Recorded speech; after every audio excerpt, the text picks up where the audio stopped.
Welcome to a new test and teardown video. This time it's a Tele trading RTTY terminal. They call this model TTUA. I don't know exactly what that means, but we can see we got a really nice CRT, of course. All this is easy to understand.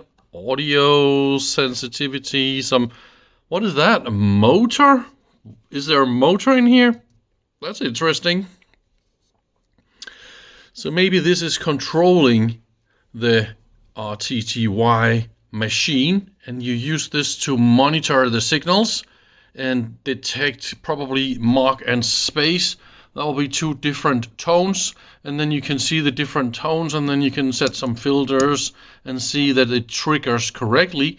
And then you will have the different letters or characters being written on your external machine. And in that machine there is a motor. You can turn this on and then it runs.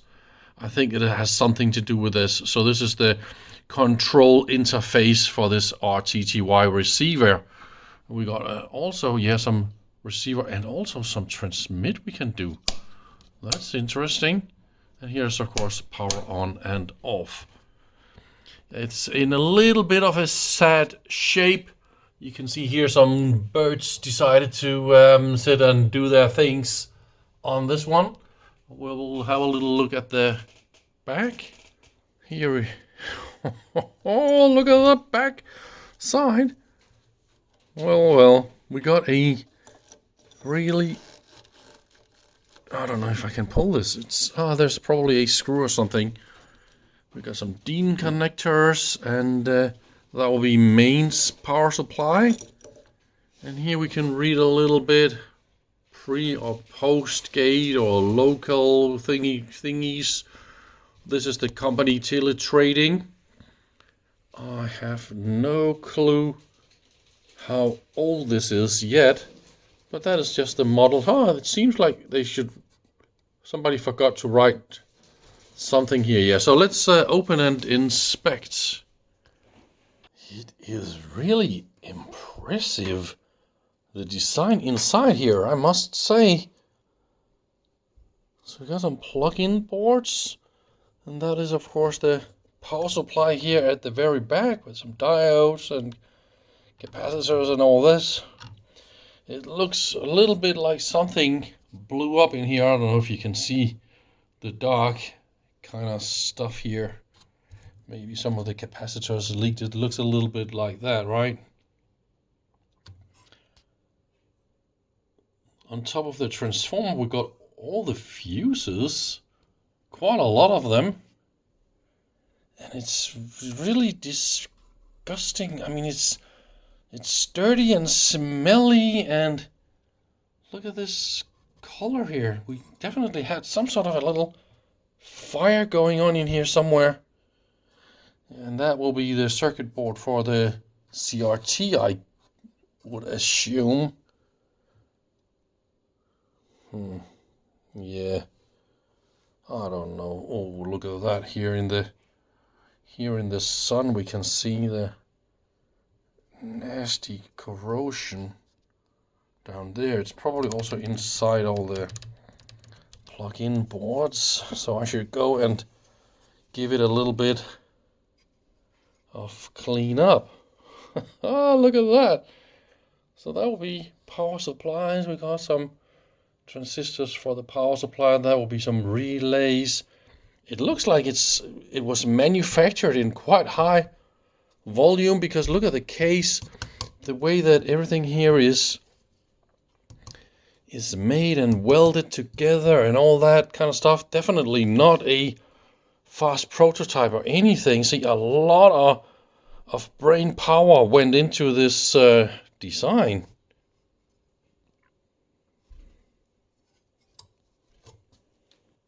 After a little bit of cleanup, it is nice and shiny again, and I can start looking a little bit on what is going on. Of course, I want to inspect all the fuses. Are they okay? That will tell me a little bit about what to expect. And I pulled out all the circuit boards and added a little bit of number here on the sockets. Also, I find it really cool with the sockets. See, you plug in the little golden connector, but see, here we got some an extra layer of connectors. And let's look a little bit on the boards. Here is what I call number 1. See, we got all the different filters, and they added some numbers. Maybe they wound those inductors themselves and just click them in. I think this is how they're done. A little filter one. Let's take them like that. So this is number 2. Also a little filter board. And look at that IC here. It seems to be from 1972.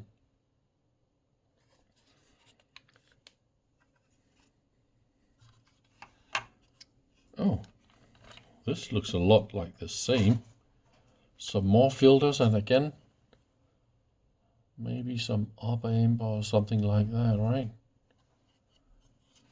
The layout is, of course, also like that, done on transparent film. We'll see here, 7105, 7109. Maybe that is just a number or something like that. Is that really the HC 7110? And this is number 6, 71. Oh, this is the one with the extra layer of connector pins. It's just all transistors and just some logic stuff. I think this one, this IC was changed, because you can see everything here was soldered and desoldered on the and whatnot. And then they added a socket, and so this is not the original age. And this is, of course, why this one is from 1980, while all the other ICs here, they're from 1970 something, right? This one looks a lot more modern. Ah, they painted this themselves. What do you think? Just to make it look a little bit green, a little bit painty. This is a little bit of a repair with some resistors. 79. And that is the last one, the power supply. So we got some 3 rectifiers and definitely some lead capacitors. Maybe that is what's causing everything to look a little bit burned.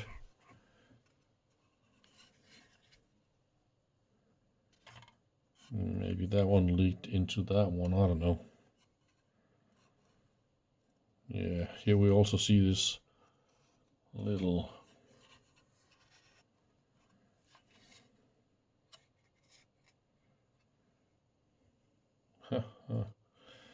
they probably designed this to think you could have a power transistor up here, but then they figured, oh, it's probably getting way too warm, and this is why it's mounted somewhere else on the chassis. But they really tried to add a copper plane heat sinking right here. Pretty good idea. But okay, how can you heat sink something directly up against warm resistors? That is not going to work. You need to heat sink to something cold. Yeah, and also the diodes. Yeah. That was not a good idea.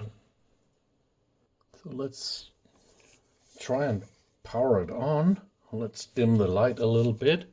Let's turn it on like this and put everything in the middle, and then I will crank on real slow my mains voltage and see if anything starts to smell or smoke.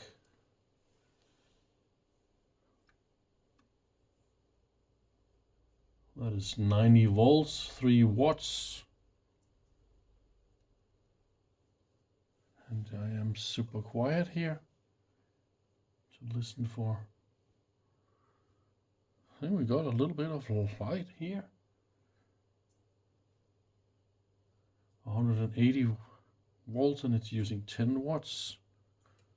Let's just continue all the way to 200 and something. So now we have 220. I don't see any light here. Maybe it has something to do with this position or this position or a combination. Maybe it's not.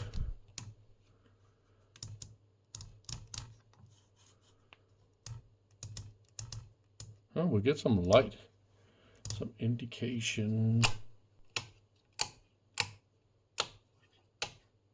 Oh, look! There, I see a dot. It's actually moving up and down. There is a tiny little dot.